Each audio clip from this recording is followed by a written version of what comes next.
의정부 시가 추진하고 있는 도시개발 사업의 사유지가 포함돼 보상가를 놓고 갈등을 빚고 있습니다. 사업자와 토지주의 협의가 결렬되면 토지가 강제 수용될 수 있어 논란이 예상됩니다. 지난 19일부터 이틀간 열린 국회 경기도 국정감사가 끝난 가운데 의정부 오영환, 김민철 두 초선 의원은 민원 해결사를 자청하며 맹활약해 지역 주민들의 찬사를 받았습니다. 경기도 예산이 유용하게 쓰이도록 심의하는 곳이 도의회 예산결산 특별위원회입니다. 내년 경기도 예산은 어떻게 사용되는지 박재만 예결위원장으로부터 들어봤습니다. 코로나19 이후 경제 개발을 위한 한국형 뉴딜 정책에 맞춰 양주시가 2025년까지 6,400억 원을 투입해 11만 개의 일자리를 창출하는 등 양주형 뉴딜 정책 추진에 나섰습니다.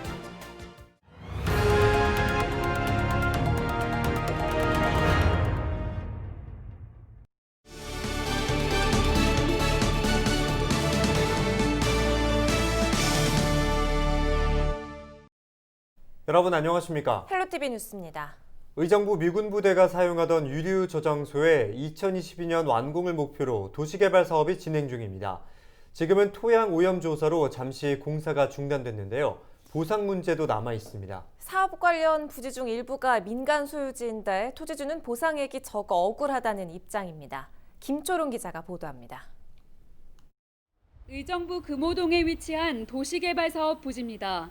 이곳은 미군 유류 저장소로 쓰이던 곳인데 아파트와 오피스텔 등 주거 업무 시설과 미래 직업 체험 공간 등이 들어설 예정입니다. 사업 관련 부지는 총 8만여 제곱미터로 이 중 약 95%가 국방부 소유입니다. 도로 확장에 필요한 일부 부지는 사유지인데 여기서 보상 문제가 불거졌습니다. 해당 부지는 377제곱미터 규모로 토지와 건물 모두 김해김씨 종사랑 군용화 종친회 소유입니다. 사업 시행사가 제시한 토지 보상액은 총 7억 6,200여만 원으로 평당 약 660만 원입니다. 종친회는 소유지가 갑작스레 도시개발 사업에 포함된 것도 모자라 저평가됐다며 억울함을 표했습니다. 개인의 소유를 왜 그 공유지 부지에다가 합류해가지고 왜 같이 공동사업으로 묶어가지고 했는지는 모르겠습니다만 감정을 한 그 내용이 너무너무나 형편없고 억울하고 분하고 그래서 토지 보상액은 앞서 국방부와 경기도, 사업 시행사가 각각 선정한 감정평가사에 의해 측정됐습니다. 일단은 동일 용도 지역에 유사한 용도로 이용 중인 것을 표준지로 골라서 비교하게 되어 있습니다. 하지만 토지주는 토지 용도가 같다고 해도 부지 위치나 해당 부지에 상가 입주 건물이 있는 점 등을 고려하면 가격이 달라진다고 주장합니다. 사업 시행사는 다시 협의를 진행할 계획이라고 밝혔습니다. 법적으로는 시험 재결 신청인데 아직 그런 거기까지는 간 건 없습니다. 그래서 이제 계속 협의를 해봐야죠. 협의가 이뤄지지 않을 경우 관련법에 따라 해당 토지가 강제 수용될 수 있어 토지 소유주는 법적 대응도 불사하겠다는 입장입니다. 헬로티비 뉴스 김초롱입니다. 지난 19일부터 이틀에 걸쳐 진행된 국회 경기도 국정감사가 마무리됐습니다. 의정부를 지역구로 둔 더불어민주당 오영환과 김민철 국회의원은 모두 초선 의원인데요. 이번 경기도 국감에서 이들 의원은 지역의 오랜 민원을 적극적으로 해결하려는 모습을 보였습니다. 이지훈 기자입니다. 지난 4월 총선에서 승리하면서 금배지를 단 더불어민주당 오영환, 김민철 의원. 국회 행정안전위원회에 소속된 두 의원은 이번 국감에서 경기도 등 상급 기관을 상대로 의정부 지역 민원 해결을 요구했습니다. 국회 입성 후 7호선 노선 변경을 최우선 과제로 삼겠다고 약속한 김민철 의원. 경기도 국감에서 이 문제를 꺼내들었습니다. 그래서 지금은 역을 해달라는 게 아니고 노선만으로도 이렇게 변경해달라는 요청이 있는데 설계 변경이라도 해서 이런 부분을 지사님 입장에 좀 적극 공사가 착공이 됐더라도 한번 검토해 주시는 거 어떤지. 제가 지금 현재 복선화라든지 역 없이 연장을 한다든지 아니면 노선을 바꾼다든지 하는 문제는 제 입장에서는 쉽게 말씀드리기가 매우 어렵습니다. 김 의원은 미군기지 환경 오염 문제에 대한 대책도 요구했습니다. 그 도지사님께서 그 경기도 내에 있는 곳이라도 한 20여 개 그 오염물질 발견된 것, 도민들의 건강을 생각을 해서 특단의 대책을 세워서 정부와 이렇게 협상을 하거나 이렇게 해주실 수 있습니까? 오영환 의원은 경기의료원 의정부병원의 낙후 문제를 지적했습니다. 네, 이 6개 지역에 있는 경기의료원 중에 유일하게 확장 이전이 안 된 것으로 알고 있습니다. 그리고 현재 2020년 8월 기준으로 경기 이천에 이어서 두 번째로 많은 내원 환자가 방문하고 있고요. 또 그런데도 불구하고 6개 병원 중에 가장 적은 예산이 투입되면서 협소하고 노후되고 안전에도 문제가 있고. 의정부 의료원 문제는 사실 의정부의 민간 병원이 대규모로 지금 들어왔거나 들어오고 있는 중이어서 어쨌든 공공의료는 민간 의료의 부족한 부분을 채우는 측면이기 때문에 어쨌든 그런 고려도 좀 하고 있다. 경기 남북 구간 불균형 문제. 두 의원 모두 경기 분도를 대안으로 주장했습니다. 이제 문제는 균형 발전인데 균형 발전이 돼 있다면 그 북부에 있는 주민들이 그 분도를 해달라는 요구가 있지는 않았을 겁니다. 북도 주민들을 상대로 이 설문조사를 한 결과 찬성이 압도적으로 더 높았습니다. 46.3%가 찬성의 의견을 보였고요. 장기적으로는 분도해야 되겠지만 준비를 해야 된다는 말씀을 드리잖아요. 이제 북부 지역이나 재정 투자라든지 산업 유치라든지 뭐 소득 수준을 최대한 향상시켜서 균형을 맞춘 다음에 해야 된다는 말씀을 드리는데. 헬로티비 뉴스 이지훈입니다. 네, 경기도 예산이 유용하게 쓰이도록 심의하고 그 예산이 제대로 집행됐는지 살펴보는 곳이 바로 도의회 예산결산특별위원회입니다. 1,300만 도민을 대신해 맡은 역할인 만큼 책임이 막중하고 고충도 상당할 듯합니다. 제10대 경기도의회 3기 예결특위를 맡고 있는 박재만 위원장과 연결해서 이야기 나눠보죠. 위원장님 안녕하십니까? 네, 안녕하십니까. 경기 양주 출신 예결위원장 박재만입니다. 반갑습니다. 경기도 살림을 꾸리는 아주 중책을 맡고 계십니다. 아무래도 요즘 이 코로나19가 계속되고 있는 만큼 재정에도 부담이 클 것 같은데 어떤가요? 네, 그렇습니다.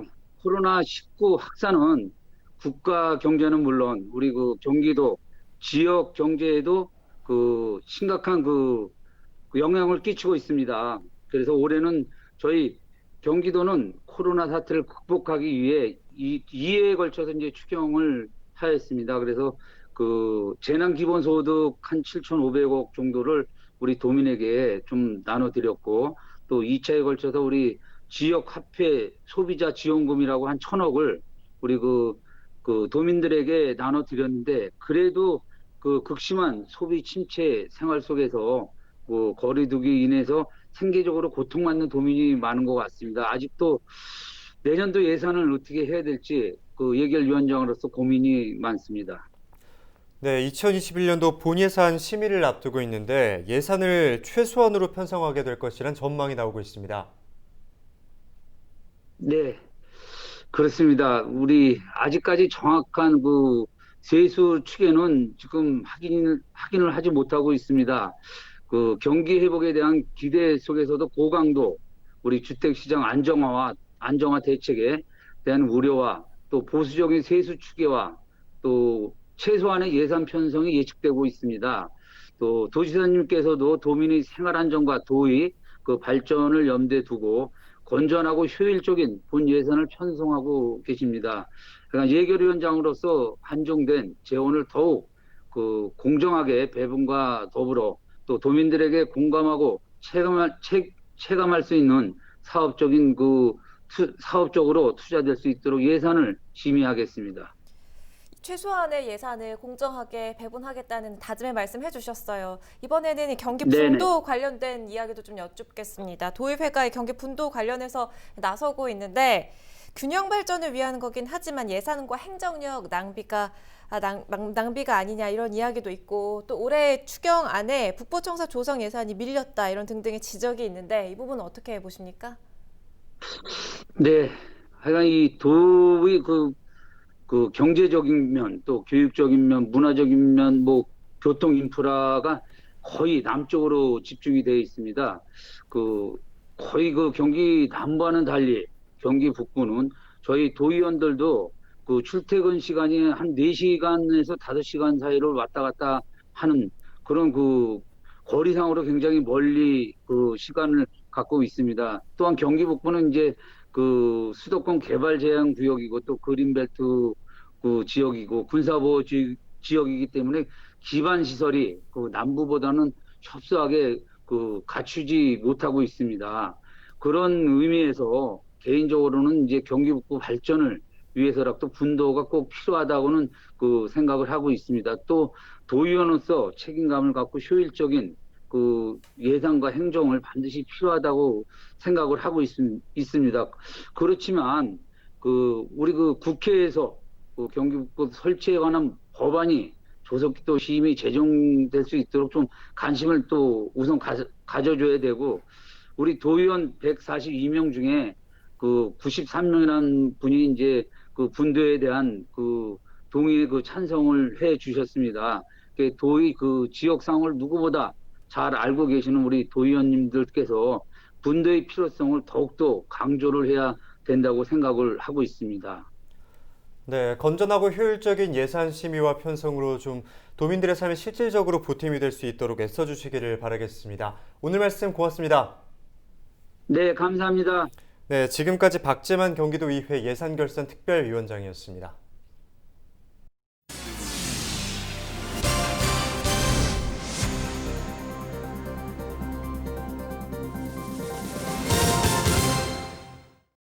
양주의 한 공장에서 직원과 가족 등 7명이 확진되면서 11명의 신규 확진자가 나왔습니다. 보건당국은 양주시 한 공장에서 이틀 새 직원 6명과 직원 가족 1명이 양성 판정을 받았다고 밝혔습니다. 또 광정면 등에서 4명이 신규로 확진되는 등 모두 11명의 확진자가 발생했습니다. 양주시와 보건당국은 감염 경로와 최초 감염자 등을 확인하고 있습니다. 코로나19 이후의 경제 개발을 위한 한국형 뉴딜 정책에 맞춰 양주시가 지역경제 회복을 위한 뉴딜 정책을 추진합니다. 먼저 디지털과 그린, 휴먼 등 3대 분야에 7개 실행 과제와 10대 대표 사업, 76개 중점 추진 사업을 발굴합니다. 이를 기반으로 오는 2025년까지 6,400억 원을 투입해 일자리 11만 개를 창출할 예정입니다. 또 지역 발전의 핵심 목표로 디지털 경제 전환과 저탄소 사회 전환, 더불어 잘 사는 안전망 구현 등을 설정했습니다. 경기도 소방재난본부가 실족과 추락 등 가을철 산악사고가 계속된다며 주의를 당부했습니다.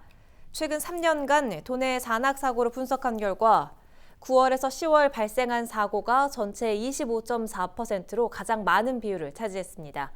특히 산악사고 발생 건수가 지난 2018년과 2019년 각각 1,700여 건인 것에 비해 올해는 10월 중순까지 1,900여 건이 발생하면서 소방재난본부는 더욱 주의를 당부했습니다. 안전한 산행을 위해서는 기상정보와 등산 경로 사전 확인, 방한복 준비 등 안전수칙을 꼭 지켜야 합니다. 양주시가 경기도 공공배달 앱인 배달특급 2차 확대 사업에 참여합니다. 양주시는 지역 소상공인의 경영 안정과 지역경제 활성화를 위해 배달특급에 참여한다고 밝혔습니다. 경기도 주식회사는 오는 30일까지 2차 사업에 참여할 10개 시군을 선정할 예정인데요. 다음 달부터 서비스가 시작되는 1차 사업은 화성과 오산, 파주 등 3곳이 선정됐습니다. 양주 아트센터 건립이 본격화될 것으로 보입니다. 시는 오는 2024년 센터 준공을 목표로 건립 부지의 개발 제한구역 해제를 위한 용역을 추진한다고 20일 밝혔습니다. 또 시는 내년 국비 16억 원을 우선 지원받아 2022년까지 기본 및 실시 설계 용역을 완료할 계획입니다. 양주 아트센터는 960여 석 규모의 대공연장 등 다양한 문화예술 공간으로 꾸며질 예정입니다. 경기도 특별사법경찰단이 오는 30일까지 불법으로 의약품을 유통하거나 판매하는 행위를 단속합니다. 단속 대상은 무자격자 의약품 조제, 판매와 의사 처방 전 없이 전문 의약품을 판매하는 행위, 사용기한이 지난 의약품 판매와 의약품 용기 훼손이나 변조 행위 등입니다. 무자격자가 의약품을 조제 판매하다 적발되면 5년 이하의 징역이나 5천만 원 이하의 벌금에 처해집니다. 또한 의사의 처방 전 없이 전문 의약품을 판매하는 경우는 1년 이하의 징역이나 1천만 원 이하의 벌금에 처해집니다. 헬로티비 뉴스를 모두 마칩니다. 시청해주신 여러분 고맙습니다.